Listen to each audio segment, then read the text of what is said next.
दोस्तों आज मैं एक्सप्लेन करने वाला हूँ हाल ही में रिलीज हुई one of the best south movie Thangalaan को, जो कि हाल ही में 2024 में रिलीज हुई है और साथ ही इसकी कहानी काफी बेहतरीन है जो कि आप लोगों को कहीं न कहीं जरूर पसंद आएगी। तो आइए दोस्तों देखते हैं। तो मूवी की शुरुआत होती है सन 1850 से, जहाँ पर हम एक अंग्रेज को देख पाते हैं जो कि अपने लोगों को लेकर यहाँ इन्वेस्टिगेशन करने आया था। दरअसल इन्वेस्टिगेशन करने के दौरान उन्हें मालूम चलता है कि इस जंगल में एक सोने की खदान है और उसी सोने को अंग्रेज क्लेमेंट पाना चाहता है। इसके बाद वहीं पर गांव का एक जमींदार आता है और क्लेमेंट उस जमींदार से उस सोने के बारे में पूछता है, जिस पर जमींदार उससे कहता है ये सब तो एक अफवाह है और वहाँ पर अजीब तरह की आत्माएं रहती हैं। कुछ समय पहले वहाँ पर 5 लोग गए थे और 5 के 5 मारे गए, लेकिन क्लेमेंट किसी की बात सुनना नहीं चाहता था और वह उस खजाने को किसी भी कीमत में पाना चाहता था। इसके बाद हम देवपुर नाम की एक छोटे से गाँव को देख पाते हैं। सुबह होते ही गाँव के सब लोग खेतों में काम करने के लिए चले जाते हैं और यह सभी खेत उस जमींदार के थे। यह सभी गाँव वाले उन खेतों में मजदूरी करते हैं, लेकिन इस गाँव में एक ऐसा ही परिवार है जो मजदूरी नहीं करता। वो थंगलान का परिवार होता है। जब थंगलान सो रहा था तो उसे अजीब सा सपना आता है। उस सपने में वो कुछ लोगों से लड़ रहा था। फिर थंगलान की पत्नी गंगा उसे जगाने की कोशिश करती है और क्योंकि वह सपने में था इसलिए वो अपनी फैमिली को ही मारने की कोशिश करने लग जाता है। फिर गंगा उसे मारने लगती है और कहती है कि पहले तुम अपने सपने से बाहर आओ। फिर जाके थंगलान अपने सपने से बाहर आता है। थंगलान के 5 बच्चे होते हैं, जिनमें से एक लड़का और 4 लड़कियां होती हैं। उसके बेटे का नाम अशोकन होता है। इस गाँव में थंगलान का परिवार ही है जिसके पास खुद के खेत हैं, इसलिए वह किसी की मजदूरी नहीं करते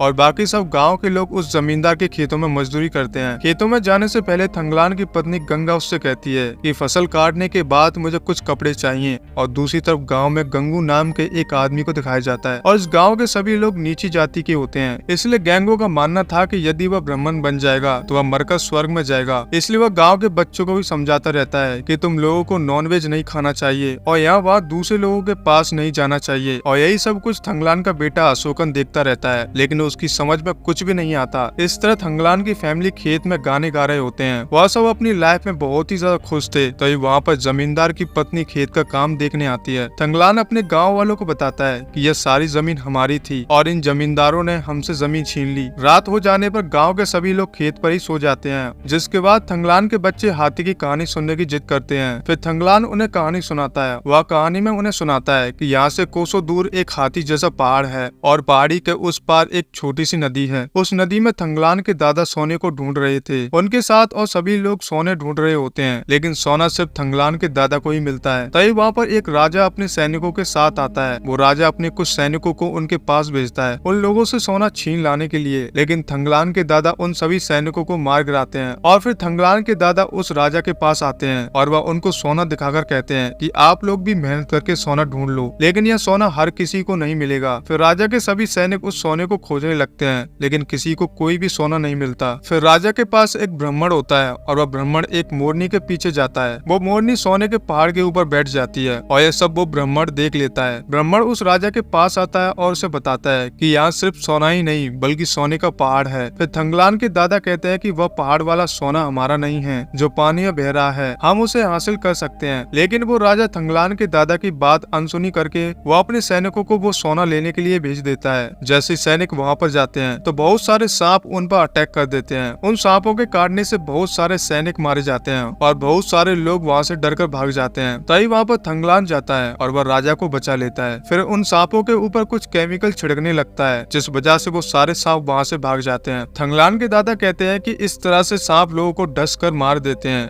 जो लोग लालच के कारण वहाँ पर सोना लेने के लिए जाते हैं। इसी माया जाल के पीछे एक आरती नाम की तांत्रिक है जो जमीन की रानी है और वो सोने की हिफाजत करती है। राजा कहता है कि क्या कोई भी ऐसा नहीं है जो वहाँ पर जा सके। थंगलान के दादा कहते हैं कि मैं हूँ जो वहाँ जा सकता हूँ, लेकिन मुझे बदले में क्या मिलेगा। और वह कहते हैं कि यदि मैं जाऊंगा तो आप लोग जो जमीन हमसे छीनी थी वो हमें वापस कर दो, जो तुम लोगों ने हमसे छीन कर बड़े जाति वालों को दे दी। फिर राजा इस शर्त के लिए मान जाता है। जब थंगलान के दादा अपने साथियों के साथ उस सोने के पास जाते हैं तो सामने से आरती अपने आदमियों के साथ आ जाती है और उन सब में लड़ाई होने लग जाती है। थंगलान के दादा आरती को रस्सी से जकड़ देते हैं और उस पर काबू पा लेते हैं, जिसके बाद थंगलान के दादा को राजा सेनापति बना देता है और कुछ सैनिक वहाँ पर जाकर सोना लेकर आ जाते हैं। लेकिन उन लोगों को सोना देखकर मालूम चलता है कि या तो बाहर से ही सोना है, अंदर से तो यह मिट्टी है। राजा थंगलान के दादा के पास आकर उसे डांटने लग जाता है और उसे मंत्री के पद से हटा देता है कि तुमने हमारे साथ धोखा किया है, वहाँ पर कोई सोना नहीं है। थंगलान के दादा कहते हैं कि यह सब आरती का माया जाल है और यह सब उस मूर्ति की वजह से हो रहा है। दरअसल वहाँ पर गौतम बुद्ध की एक मूर्ति होती है।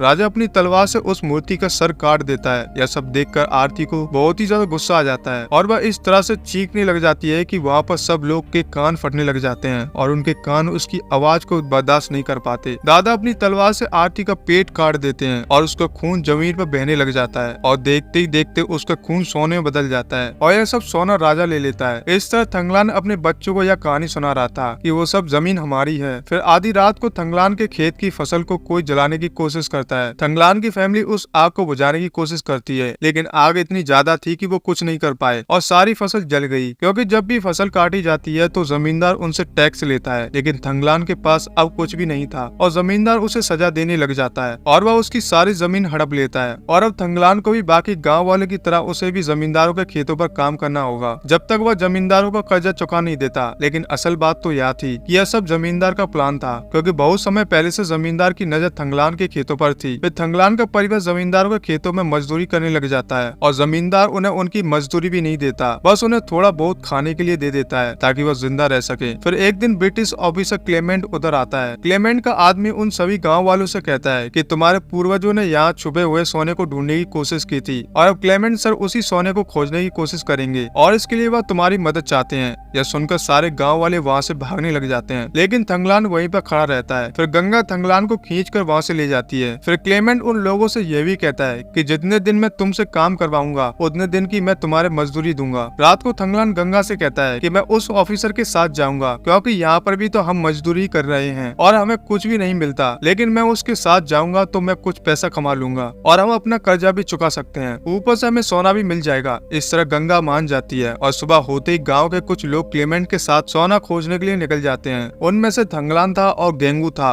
और एक वर्दन नाम का बंदा था। क्लेमेंट के साथ उसका बेटा विलियम भी आया था। कुछ ही समय में विलियम थंगलान के बेटे अशोकन के साथ घुल मिल जाता है, जिसके बाद वो सभी लोग अपने सफर में निकल जाते हैं। गाँव का एक आदमी जो साथ में जा रहा था वो वहाँ जाने से डरने लगता है और आधे ही रास्ते से पीछे मुड़कर भाग जाता है। आगे चलते ही सामने से एक नदी थी। उन लोगों को नदी से होकर गुजरना था। जब वो नदी के अंदर जाते हैं तो थंगलान को किसी के होने का एहसास होता है। तभी उसे पानी के अंदर आरती नजर आती है। थंगलान घबरा जाता है और इसी चक्कर में उसका पैर दो पत्थरों के बीच में फंस जाता है। फिर गेंगो उसकी मदद करता है और बड़ी मुश्किल से थंगलान का पैर बाहर निकालता है। इस हादसे के बाद क्लेमेंट थंगलान से गुस्से से बात करने लग जाता है, क्योंकि उस रास्ते से जाने की सलाह थंगलान ने दी थी। आगे जाते हुए थंगलान को एक हाथी जैसा पहाड़ दिखने लग जाता है जो अपने बच्चों को कहानी में सुनाया करता था। थंगलान क्लेमेंट से कहता है कि हमें इस ओर जाना होगा, लेकिन क्लेमेंट अब उसकी बातों पर भरोसा नहीं करता और आगे जाते हुए वो लोग सभी जगह खुदाई करके चेक करने लग जाते हैं और पानी में भी सोना ढूंढने लग जाते हैं, लेकिन उन्हें सोना कहीं पर भी नहीं मिलता। कितने दिनों तक वो लोग जमीन के अंदर भी खुदाई करते हैं, लेकिन उन्हें सोने का एक टुकड़ा भी नहीं मिलता। लेकिन वहीं पर अशोकन को गौतम बुद्ध की मूर्ति का सिर मिल जाता है। फिर थंगलान उन्हें बताता है कि मेरे परदादा के जमाने में यह हादसा हुआ था, इसका मतलब है कि यदि सिर मिल गया है तो यहीं पर इसका धड़ भी होगा। फिर क्लेमेंट को लगता है कि हमें एक बार थंगलान की बात मान लेनी चाहिए और वो लोग पहाड़ी के उस पार चले जाते हैं। लेकिन अचानक वहीं पर एक ब्लैक पैंथर आ जाता है। सब लोग उस पैंथर को देखकर भागने लग जाते हैं। वो लोग उससे बचने की कोशिश करते हैं, लेकिन वो काफी लोगों को जख्मी कर देता है। लेकिन थंगलान उस पैंथर से फाइट करता है और बड़ी मुश्किल से उसे मार गिराता है। फिर क्लेमेंट का साथी ऑथर थंगलान पर गन तान देता है और कहता है मैं तुम्हारे पीछे पीछे नहीं आऊंगा। फिर अशोकन उसकी गन छीन कर उसे मारने की कोशिश करता है और गलती से अशोकन से गन चल जाती है। इस वजह से ऑथर का हाथ जख्मी हो जाता है। फिर अशोकन ऐसा करके वहां से भागने लगता है और आर्थर भी उसके पीछे भागता है। फिर आर्थर का पीछे थंगलान भी करता है और भागते हुए वहीं पर अचानक अशोकन को गौतम बुद्ध का धड़ भी मिल जाता है और वहीं थंगलान को अपने सामने आरती की पूरी फैमिली दिखने लग जाती है और आरती के आदमी उन सब पर हमला करने लग जाते हैं। वहाँ पर उन लोगों को साफ तरह से कुछ भी दिखाई नहीं देता, क्योंकि वहाँ पर धुआं ही धुआं फैला हुआ था। अब उनके बीच बहुत ही ज्यादा फाइट होती है और फिर कुछ अजीब सी चीज थंगलान के अंदर आ जाती है और थंगलान आरती को जख्मी कर देता है। फिर उस मूर्ति के पास उन लोगों को एक चमकती हुई चीज दिखाई देती है। वो उस चीज को पिघला कर देखते हैं तो उसके अंदर सोना था। क्लेमेट बहुत ही ज्यादा खुश होता है। तभी वहाँ पर बारिश होने लगती है और जोर जोर से बादल गरजने लगते हैं। तभी अचानक वहीं पर खड़े विलियम के ऊपर बिजली गिर जाती है और वहीं पर विलियम की मौत हो जाती है। क्लेमेट अपने बेटे की मौत पर बहुत ही ज्यादा दुखी होता है, लेकिन वो अब भी हार मानने वालों में से नहीं था। वो थंगलान से उसकी तारीफ करते हुए कहता है कि तुम एक बहुत बड़े योद्धा हो और हम दुनिया को दिखा देंगे कि हम क्या कर सकते हैं। वह कहता है कि तुम गाँव जाओ और वहाँ से और भी लोगों को इकट्ठा करके यहाँ लेकर आओ और मैं उन सबको मजदूरी भी दूंगा। फिर क्लेमेट थंगलान को अपना कोट पैंट भी देता है। थंगलान उसके कपड़े पहनकर घोड़े पर बैठकर गांव की तरफ निकल जाता है। थंगलान सबसे पहले जमींदार के पास जाता है और वो अपना कर्जा चुकाकर अपनी जमीन उससे वापस ले लेता है। इस तरह उसकी फैमिली की खुशियां फिर से वापस आ जाती हैं। फिर थंगलान अपने गांव वालों को समझाता है कि उस जगह पर बहुत सारा सोना है। यदि हम क्लेमेट के साथ काम करेंगे तो वह हमें मजदूरी भी देगा और सोने का थोड़ा हिस्सा भी, और फैसला आप लोगों के हाथ में है। यहाँ रहकर जमींदार के नीचे काम करना है या क्लेमेट के साथ काम करके अच्छी मजदूरी कमानी है। वो वहाँ से आते हुए गाँव वालों के लिए मिठाइयाँ लेकर आया था और अपने घर वालों के लिए कपड़े। इस तरह थंगलान अपने सारे गाँव वालों को उस जगह पर ले जाता है, लेकिन वो उस जगह पर जाकर देखता है तो क्लेमेट के सैनिक वहाँ पर आ चुके थे। थंगलान के साथी उसे बताते हैं कि अशोकन को अचानक से क्या हो गया था। वो क्लेमेट के लोगों को मारने लगा था, इसलिए इन लोगों ने उसे बांध कर रखा हुआ है। थंगलान अपने बेटे को जाकर छुड़ाता है और क्लेमेट उससे माफी मंगवाता है। वह कहता है कि मुझे नहीं पता था कि यह तुम्हारा बेटा है। फिर क्लेमेट वही सब बताता है जो थंगलान ने उनसे कहा था कि आप लोग मेरे साथ काम करोगे तो मैं आप लोगों को मजदूरी दूंगा और सोने का थोड़ा हिस्सा भी। लेकिन क्लेमेट का आदमी उन गाँव वालों का गलत ट्रांसलेट करके बताने लगता है कि आज से आप लोग क्लेमेट के गुलाम हो। लेकिन थंगलान को उसकी बात समझ नहीं आती और वह अपने गाँव वालों को समझाता है कि क्लेमेट सर ने ऐसा कुछ भी नहीं कहा। रात को थंगलान का परिवार खाना खा रहा था, तभी गंगा को लगता है कि उसका बेटा अशोकन कुछ अजीब तरह से बिहेव कर रहा है। वो थंगलान से कहती है कि तुम मुझसे कुछ छुपा रहे हो। तभी अशोकन अजीब तरह की आवाज निकालने लग जाता है। दरअसल उसके अंदर आरती की आत्मा आ चुकी थी। वो कहता है कि तुम लोग यहाँ से चले जाओ, नहीं तो लाशों की ढेर लग जाएगी। और अगले दिन फिर से सब लोग मजदूरी करने लग जाते हैं और शाम होते ही क्लेमेंट सबको उनकी मजदूरी देता है। कुछ दिन बीत जाते हैं। क्लेमेंट के साथी उससे कहने लग जाते हैं यहाँ पर कोई सोना नहीं है और हमारे पैसे भी खत्म हो रहे हैं। फिर एक दिन ऑथर को पहाड़ पर एक चमकती हुई चीज नजर आती है। जैसी ऑथर उस सोने को उठाने वाला होता है तो एक सांप उसको आकर डस लेता है। फिर जल्दी से थंगलान वहाँ आकर उस सांप को मार देता है और ऑथर की मरहम पट्टी करता है। फिर अचानक वहाँ पर बहुत सारे सांप आने लग जाते हैं और एक सांप थंगलान की छोटी बेटी को काट लेता है और थंगलान की बेटी की वहीं पर मौत हो जाती है। उसकी बेटी की मौत का सबको अफसोस था। वह लोग 2-3 दिनों तक काम नहीं करते। फिर एक शाम को थंगलान के पास एक बूढ़ा आदमी आता है। वो उससे कहता है कि क्या तुम्हें नहीं पता कि तुम्हारे दादा ने ही आरती को मारा था और उसके खून से सारी जगह सोना बन गया था और उसी आरती के आदमी आज भी इस जगह की रक्षा कर रहे हैं और यदि तुम उस लड़की को मार दोगे तो यहाँ का सारा सोना हमारा होगा। लेकिन थंगलान इस बात से सहमत नहीं होता क्योंकि वह किसी को मारकर या सोना पाना नहीं चाहता था। वह मेहनत करके इस सोने तक पहुँचना चाहता था, न ही किसी की जान लेकर। अगले दिन फिर से खुदाई स्टार्ट कर दी जाती है, लेकिन क्लेमेंट यहाँ पर एक नया नियम लागू कर देता है कि जब सोना मिलेगा तभी आप लोगों को मजदूरी भी दी जाएगी और तभी आपको खाना पानी दिया जाएगा। काम करते करते कुछ लोग तो भूख प्यास से मरने लग जाते हैं। अब उनके शरीर में ताकत नहीं रह गई थी और उसी रात को उनकी सभी झोपड़ी में आग लग जाती है। सुबह होते ही थंगलान के गांव के सारे लोग वापस गांव जाने लगते हैं, लेकिन थंगलान उन्हें रोकने की कोशिश करता है। वो कहता है कि वहाँ पर एक पत्थर है और यदि हम उसको पिघलाएं तो शायद उसमें से सोना निकलेगा और हमारे यहाँ आने का मकसद ही पूरा हो जाएगा। फिर क्लेमेंट और उसके सैनिक उन लोगों पर गन तान देते हैं और वो कहता है कि तुम सब लोग मेरे गुलाम हो और मेरा यह हुक्म है कि तुम सब लोग यहाँ पर काम करो। फिर कुछ दूर पर उन सब लोगों को एक भैंस नजर आती है और सब लोग उस भैंस की तरफ भागने लगते हैं और थंगलान इस भैंस से अपने सारे गांव की भूख मिटाता है। इसके बाद सारे गांव वाले लकड़ियों को इकट्ठा करके उस बड़े से पत्थर को जलाने लग जाते हैं। तभी थंगलान को उस पत्थर के ऊपर आरती नजर आती है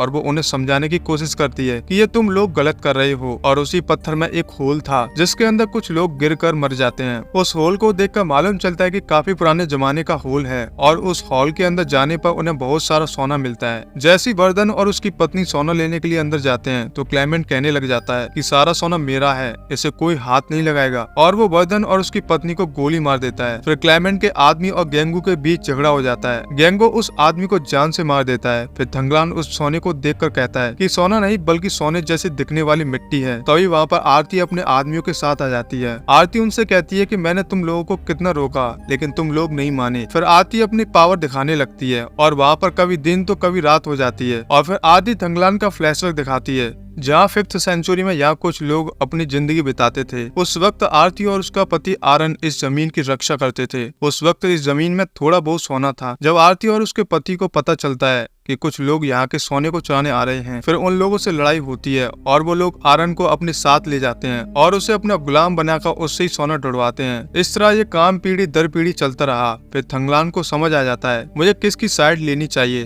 तभी क्लेमेंट आरती को मारने की कोशिश करता है। फिर थंगलान क्लेमेंट को जान से मार देता है और फिर वो आरती से माफी मांगने लग जाता है। वो कहता है कि तुम मेरी मदद कर दो, हम लोगों का गाँव बहुत गरीब है, यदि तुम हमें थोड़ा सा सोना दे दोगी हमारी जिंदगी सफल हो जाएगी। और आरती उसे थोड़ा सा सोना लेने की परमिशन दे देती है। फिर थंगलान उस पत्थर के अंदर से बाहर आ जाता है और अपने गांव वालों को वह सोना दिखाता है। वो कहता है कि अब हमारी जिंदगी में खुशियां ही खुशियां आएंगी। फिर सामने से कुछ ब्रिटिश सैनिक आ जाते हैं, लेकिन थंगलान के गांव वाले उनसे लड़ने के लिए तैयार थे और वह लोग उन लोगों को मार कर भगा देते हैं। और इसी के साथ ये कहानी यहीं पर समाप्त हो जाती है। तो दोस्तों मैं उम्मीद करता हूँ आप लोगों को हमारी कहानी काफी पसंद आएगी, क्योंकि मूवी की कहानी काफी बढ़िया और यूनिक है। तो दोस्तों इसी तरह का आप लोग और भी कंटेंट देखना और पाना चाहते हैं तो प्लीज हमारे चैनल को जरूर सब्सक्राइब कीजिएगा। तो फिर मिलते हैं दोस्तों एक और बेहतरीन मूवी के साथ। तब तक के लिए आप हमारे चैनल को जरूर सब्सक्राइब कीजिएगा। जय हिंद दोस्तों।